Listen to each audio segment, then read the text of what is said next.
So hello sir, so mao din imong duwa day welcome to my guessing game. And ang useful sa aning app sir sa mong game which is education na din siya, which is basic ra kayo. And sa mga pang elementary ra din siya nga duwa like animal guessing game.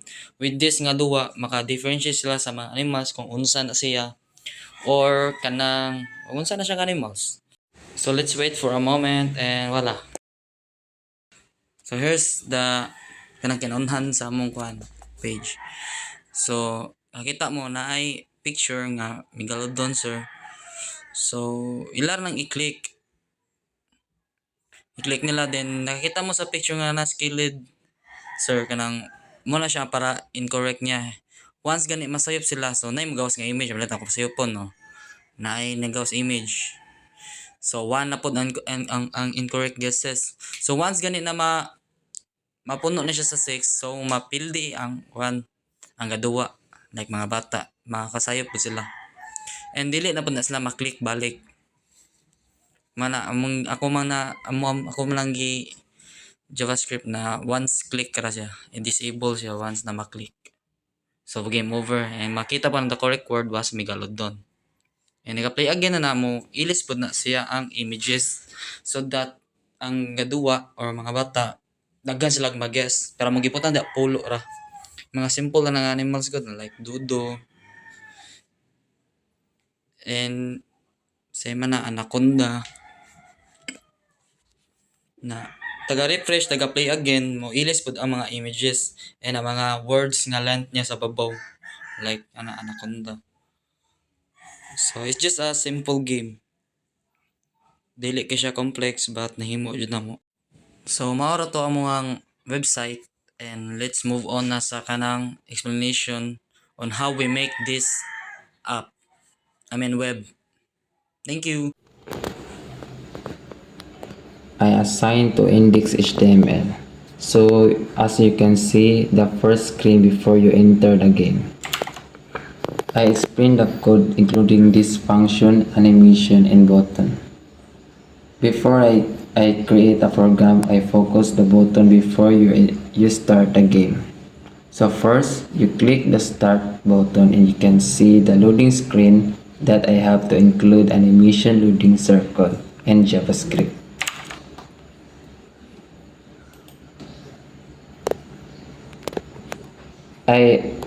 And I include a 5 seconds delay, and after that you direct the game that our created.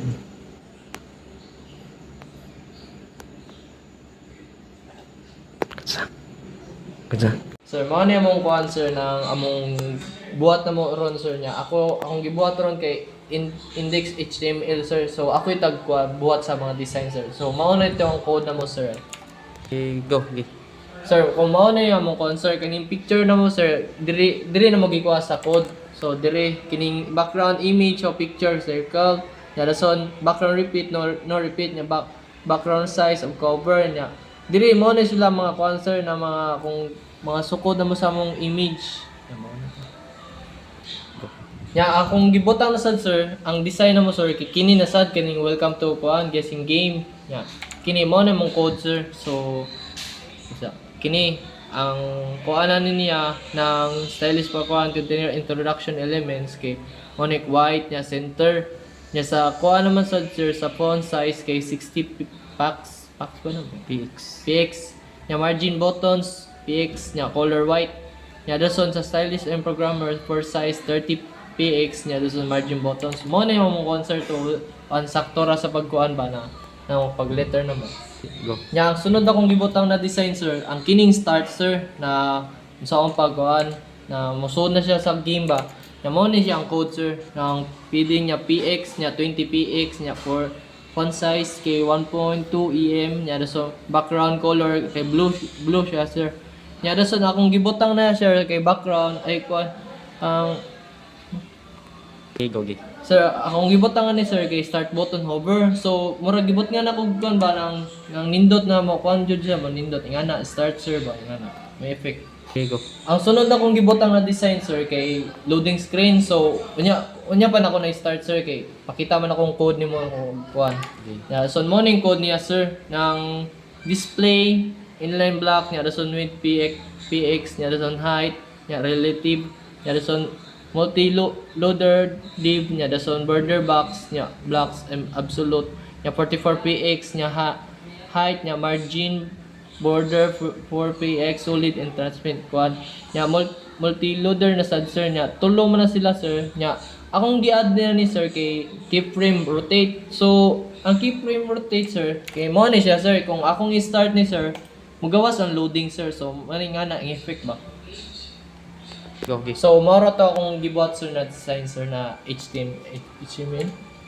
Hello sir, ako dahil nag-explain diri sa game.html sir, and here are the codes to fit the image. Here are the meta name, viewport, content weight, device weight, initial scale that 0, and para sa link sa mga files sa CSS ug mga JavaScript sir, style sheet sa style.css, script sa word list sa script, and script.js. Okay. Div class for container, div class game model, div class content, image is src images last.gif.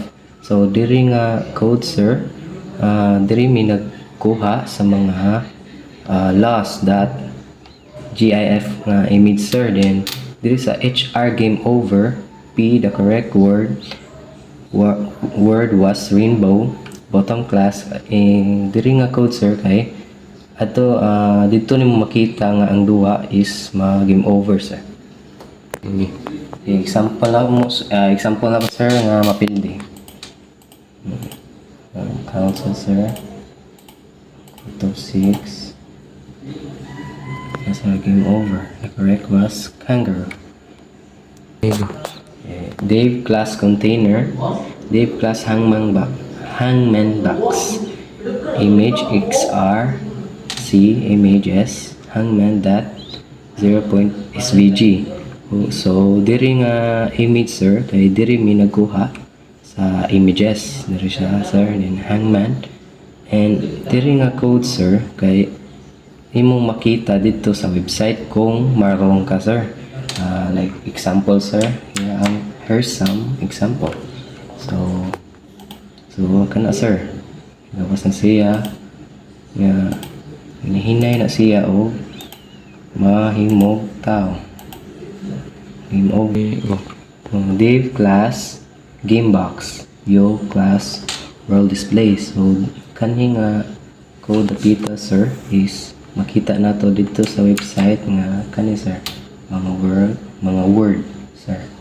And sa diri sir you give div class hint text is kana sir sa babaw siya sir if kanang sakto imuhang pag-guess sir, like kana dudo.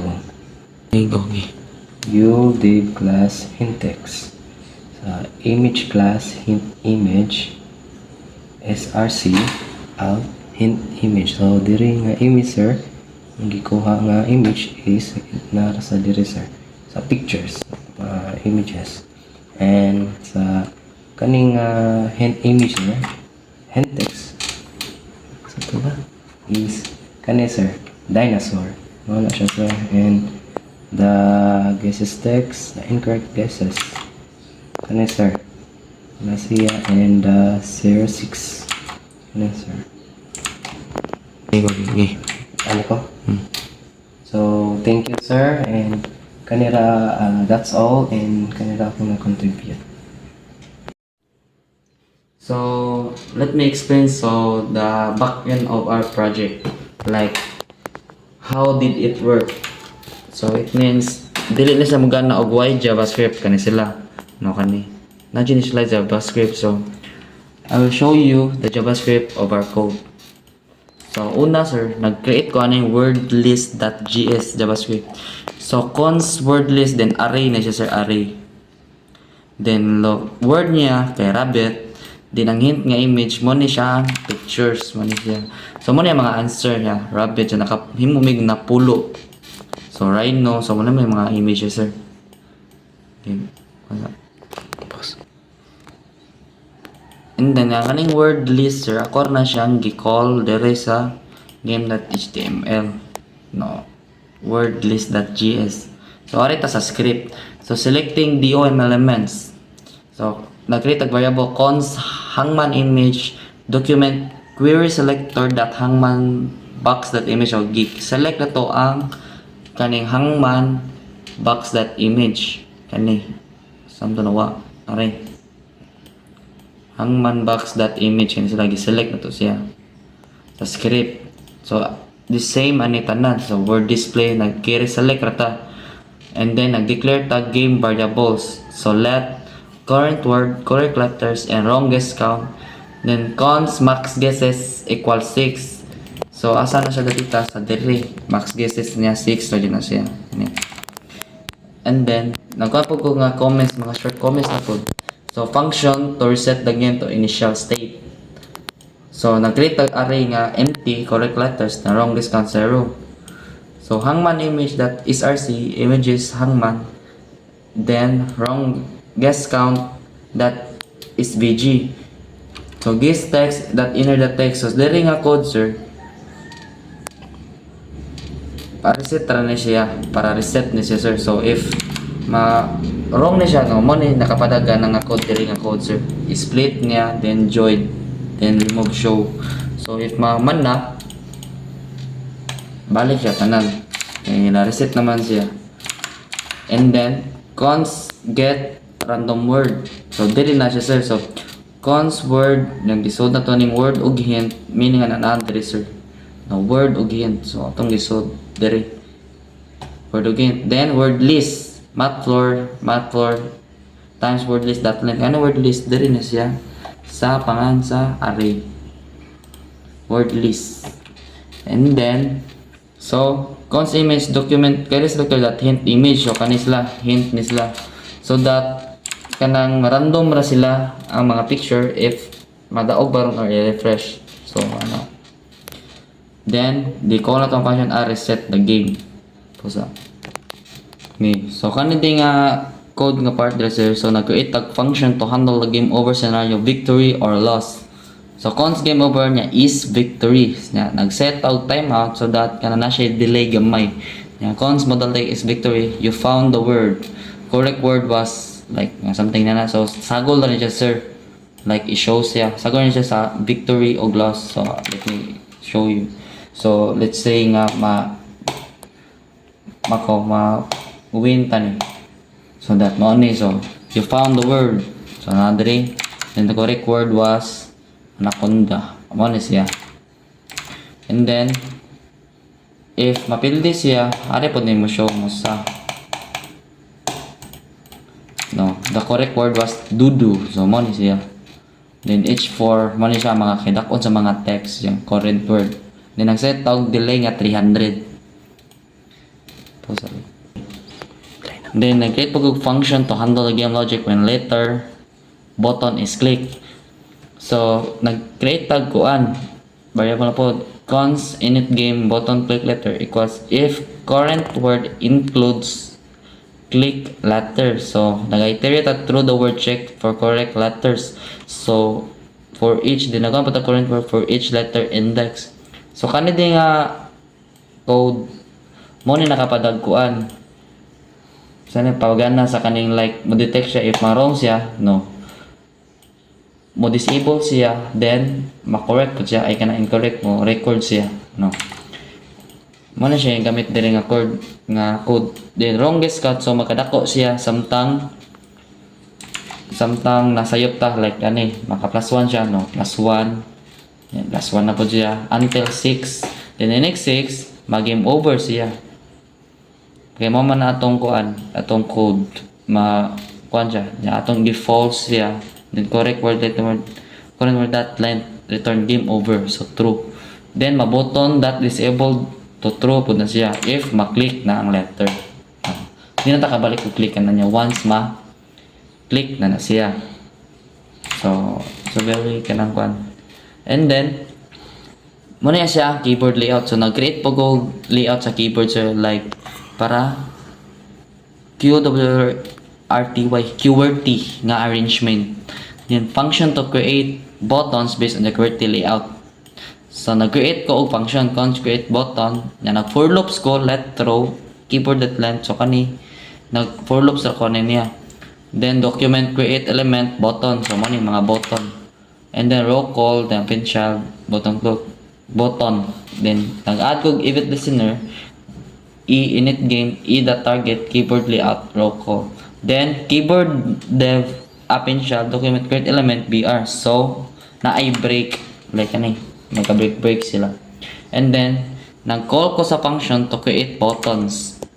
Kani siya, kani buttons na get ang number and then kani pod sa mga click para magana ni ang mga click. So that's all for our JavaScript, sir.